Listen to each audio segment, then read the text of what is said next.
Hello, नमस्ते, welcome और welcome back to my channel. मेरा नाम है रसिका। स्वागत है फिर से एक और बार आप सभी का मैड ओवर मेडिसिन में।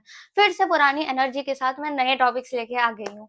तो आज हम बात करने वाले हैं कि इस साल अगर 100% बच्चों ने एडमिशन लिए है तो 70% बच्चों के साथ ये प्रॉब्लम कुछ हुई है, जिसके बारे में आप टाइटल में ऑलरेडी पढ़ चुके होंगे। तो without any further due let's get started.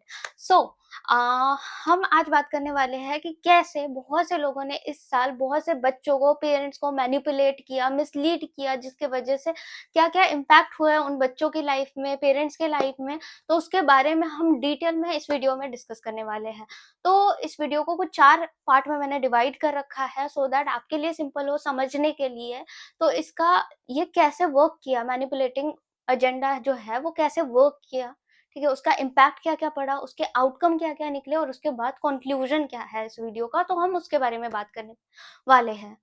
तो देखिए, ये कैसे हुआ, इसको मैं 4 साइकोलॉजीज़ के मदद से आपको समझाना चाहती हूँ। फर्स्ट साइकोलॉजी इज़ कि सोशल इम्पैक्ट नाम की एक चीज़ होती है, ठीक है? तो सोशल इम्पैक्ट क्या होता है? सबसे बड़ा इम्पैक्ट होता है कि सोशल मीडिया के वाया आजकल कोई भी चीज़ हम बताने चाहते हैं, तो वो लाखों लोगों तक पहुँचती है, ठीक है? और कहीं न कहीं हम उसको सच भी समझ लेते हैं कई बारी, चाहे वो चीज़ गलत क्यों ना हो। कई लोग हेल्थ के बारे में, कई लोग किसी और चीज़ों के बारे में लोगों को मैनिपुलेट करते हैं। फिर हमारे पेरेंट्स या हम कई लेवल पे ये होता है ना कि हम बहुत फ्रेजाइल होते हैं, तो उसी चक्कर में हम लोग उस चीज़ को सच मानते हैं क्योंकि हमारे पास 100% इन्फॉर्मेशन नहीं होती है। और जो सेकंड साइकोलॉजी है वो होती है टारगेटिंग स्टेट वाली। तो इसमें क्या किया जाता है, एक बार आपने सोशल इम्पैक्ट बिठा लिया, उसके बाद ना आप टारगेट करने लगते हो एक स्पेसिफिक ऑडियंस को कि उनको क्या चाहिए, तो हर रोज आपको वही कंटेंट मिलता है। और इसी में थर्ड जो साइकोलॉजी आती है वो आती है फ्रेंडशिप फॉर्मिंग साइकोलॉजी। तो इसमें क्या किया जाता है, हर रोज आपसे कम्युनिकेट किया जाता है, हर रोज आपकी प्रॉब्लम को सॉल्व किया जाता है, हर रोज एक ही तरीके का आप कंटेंट देखते हो। उससे क्या लगने लगता है कि एक चीज अगर कोई बोल रहा है हमें चाहिए, वही चीज हमें रोज रोज एक स्पेसिफिक पर्सन से मिल रही है, एक स्पेसिफिक ग्रुप से हमें मिल रही हो, तो हमें लगता है कि यही सच है। तो अभी इन दोनों स्टेज का इम्पैक्ट ऐसे पड़ता है ना कि लेट्स सपोज मैं एक top 3 medical universities in Russia search कर रही थी, तो एक कंटेंट क्रिएटर ने वही वीडियो बनाया, दूसरे दिन दूसरे कंटेंट क्रिएटर ने वही वीडियो बनाया with same topic, same content. तो मुझे eight the end of day जब मैं तीसरा वीडियो देखूंगी 2-3 दिन बाद, तो मैं वही सच मान बैठूंगी कि यही 3 यूनिवर्सिटीज है जो सही है, इसके अलावा कोई यूनिवर्सिटी है नहीं।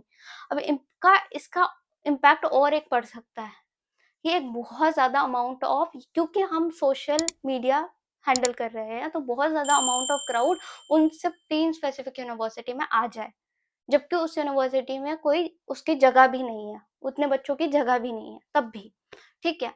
और फोर्थ और मोस्ट इम्पोर्टेंट जो साइकोलॉजी होती है, जो ब्रह्मास्त्र की तरह काम करती है, वो होती है रिपीटेटिव साइकोलॉजी। अब इस रिपीटेटिव साइकोलॉजी में क्या होता है, सेम चीज़ 10 बार बोली जाती है। वीडियो का टॉपिक भले ही कोई और होगा, बट मोटो सिर्फ एक ही होगा, जिसमें आपको 15 मिनट एक ही मोटो बताया जा रहा है और 1-2 मिनट जो टॉपिक था उस पे बात की जा रही है ना? वो होता है। तो इन सब में ना हम बहुत ज़्यादा कन्विंस हो जाते हैं, जो ये क्रिएटर बोल रहा है वो सही बोल रहा है, जो ये दीदी बोल रही है वो बहुत सही बोल रही है, भैया बोल रहे हैं बहुत सही बोल रहे हैं, और at the end of the day we are convinced कि ये यूनिवर्सिटी ज़्यादा कोई अच्छी यूनिवर्सिटी नहीं है, क्योंकि उस यूनिवर्सिटी का हमने बाथरूम से लेकर सब कुछ देख रखा है। तो दैट्स व्हाई ये चीज़ें होती हैं। अब इसका आउटकम क्या निकला? इसका आउटकम इस साल बहुत ज़्यादा एडवर्स रहा है। जो यूनिवर्सिटी में इतनी क्राउड आ गई, तो उसके बाद फ़िल्टर करने के लिए बहुत सी चीज़ें करनी पड़ती है। तो उस फ़िल्टर करने के चक्कर में कई बच्चे वहाँ से हट गए, ठीक है? फर्स्टली वो प्राइज़िंग के बेसिस पे वहाँ पे आए होंगे, या तो उस यूनिवर्सिटी की कुछ अच्छाई देख के आए होंगे, ठीक है? तो उन बच्चों को ऑल ऑफ द सडन बोला जाता है, "यू आर नॉट सिलेक्टेड", ठीक है? तो उनको मजबूर होना पड़ता है कि कोई दूसरी यूनिवर्सिटी अब अपने लिए सर्च करने लगे। तब वो दूसरी यूनिवर्सिटी सर्च करने से पहले ये नया कंटेंट लेके आ जाते हैं कि अब ये यूनिवर्सिटीज़ अच्छी है, जिसके बारे में वो पूरे थ्रू आउट ईयर मना कर रहे थे कि इस यूनिवर्सिटी में मत जाओ, ये यूनिवर्सिटी गलत है। अब ऑल ऑफ द सडन वो यूनिवर्सिटीज़ अच्छी बन जाती है। क्यों? क्योंकि उसमें प्रोफेसर चेंज हो गया, कुछ चेंज हो गया। You know what I mean. अगर आपने कंटेंट्स देखे हैं तो यू डू नो कि मैं क्या बोलना चाहती हूँ, ठीक है? तो उसके बाद फिर क्या होता है और एक आउटकम ये निकल के आता है कि बहुत सारी फेक चीजें की जाती है, जैसे ट्यूशन फीस के बारे में आपको कुछ बताना और कुछ वहां पे जाके निकलना। ठीक है, ट्यूशन फीस जो आपको एक्स अमाउंट प्रॉमिस की गई थी वही होनी चाहिए, या तो रशिया का स्टैंडर्ड इन्फ्लेशन रेट 8% का है तो उतना ही बढ़ना चाहिए, बट उससे कई गुना ज्यादा अलग निकलता है। उसके बाद जो आपको हॉस्टल्स प्रॉमिस किए जाते हैं वो नहीं मिलते हैं। ठीक है, तो देखिए हॉस्टल्स कई बार ऐसा होता है ना कि जो बेस्ट होते हैं वही शूट होता है। ठीक है, तो कई बार ऐसा होता है कि वेल फर्निश्ड आपको ना मिले या रेनोवेटेड आपको ना मिले, तो उसके बारे में भी मुझे लगता है कहीं ना कहीं मतलब ऑलरेडी अवेयर करना चाहिए बच्चों को। ठीक है, और फिर उसके बाद जो मोस्ट इम्पोर्टेंट चीज आपको याद रखनी चाहिए, जो 2025 में बच्चे एडमिशन लेने का सोच रहे हो उनके पेरेंट्स को, इन जो बच्चों ने गलती की है, पेरेंट्स ने गलती की है, उनसे सीखनी चाहिए कि देखिए इस साल क्या हुआ है, बहुत से कंसल्टेंसीज ने प्रॉमिस किया कि हम एक्स यूनिवर्सिटीज में एडमिशन करवा देंगे, बट वो करवा नहीं पाए और उन्होंने वाई यूनिवर्सिटीज का सजेशन दे दिया। और एट दैट टाइम वो जो पेरेंट्स थे फॉर दैट एक्स यूनिवर्सिटी, उन लोगों ने एक हेफ्टी अमाउंट ऑफ मनी पे कर दिया था।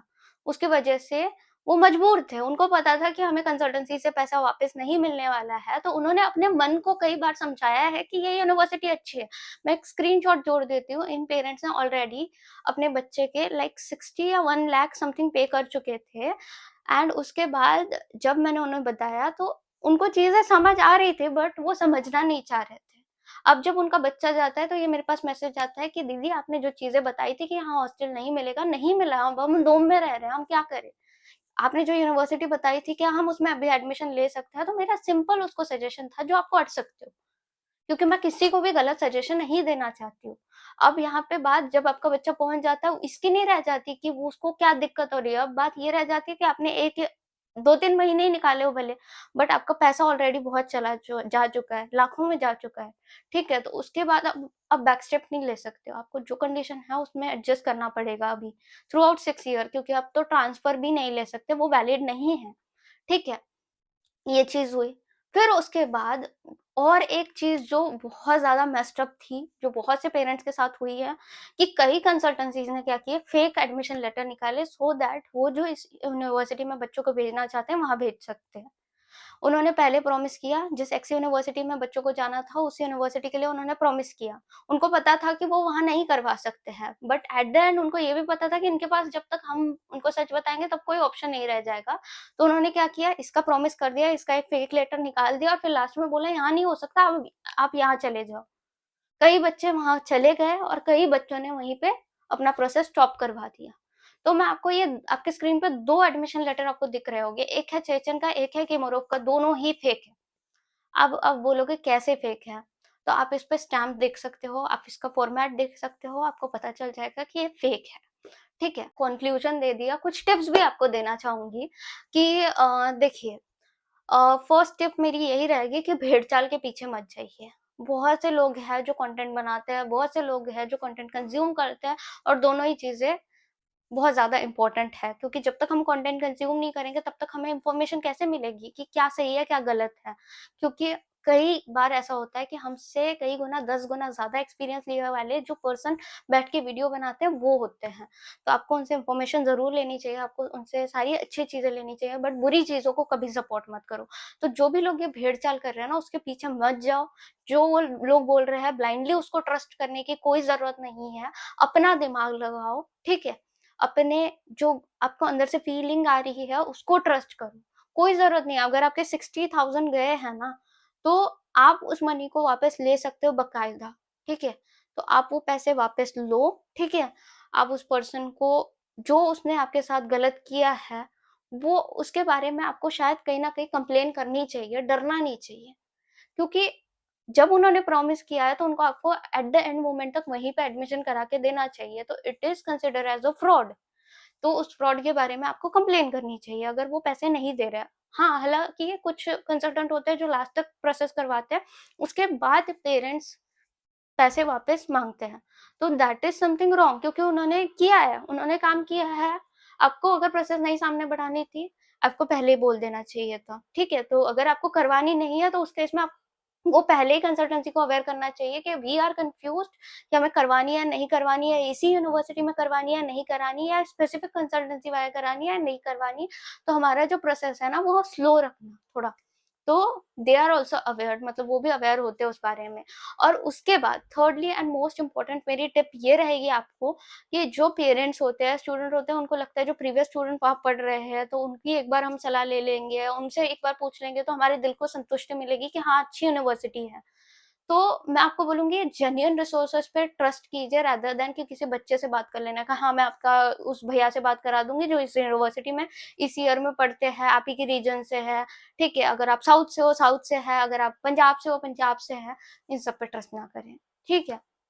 अगर मैं स्टूडेंट हूँ, ठीक है, और मुझे कोई बोल रहा है मेरा नंबर कॉन्स्टेंटली किसी, मैं महाराष्ट्र से बिलोंग करती हूँ, तो मेरा नंबर कॉन्स्टेंटली किसी महाराष्ट्र के पर्सन के पास जा रहा है, तो यार मेरे पास दिन में 24 घंटा ही होते हैं जिसमें मुझे खाना बनाना है, जिसमें मुझे क्लास में जाना है, जिसमें मुझे अपनी बाकी सारी चीजें करनी है।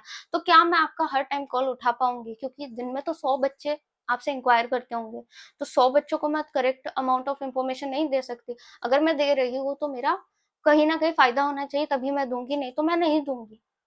I am clearing it up, ठीक है। और अब क्या इन सब चीज से मैं ये बोलना चाहती हूँ, मुझसे तो कभी गलती नहीं हुई है, जो करते हैं वो लोग करते हैं, नहीं, इससे मैं ये बिल्कुल प्रूव नहीं करना चाहती हूँ। मुझसे भी कुछ गलतियां हुई है जिसके बारे में मुझे भी बात करना बहुत जरूरी है, तो पार्ट 2 में मैं अपनी गलतियों के बारे में यहाँ पे बताने वाली हूँ, so stay tune for that. और that's it for today's video. अगर आपके साथ ऐसा कुछ हुआ है 2024 में, आपने ऐसा कुछ एक्सपीरियंस किया है, चाहे आप स्टूडेंट हो पेरेंट्स हो, तो आप अपने एक्सपीरियंस मुझे लगता है कि जरूर से जरूर प्लीज प्लीज आप शेयर करिए, so that maximum amount of parents इस बारे में अवेयर रहे कि क्या-क्या चीज़ें हुई थी, कैसे हुई थी। मैं चाहूँगी आप किसी कंसल्टेंसी या एसोसिएटेड पर्सन का भी नाम ना लें, क्योंकि अगर आप मेरी ऑडियंस हो, अगर आप मुझे देखते हो, तो मुझे लगता है कि आपको रिस्पेक्ट करनी चाहिए, क्योंकि मैंने कभी भी किसी को डिसरिस्पेक्ट करके काम नहीं किया है। तो रिस्पेक्ट करके रिस्पेक्टफुली कमेंट आपसे मैं उम्मीद करूँगी।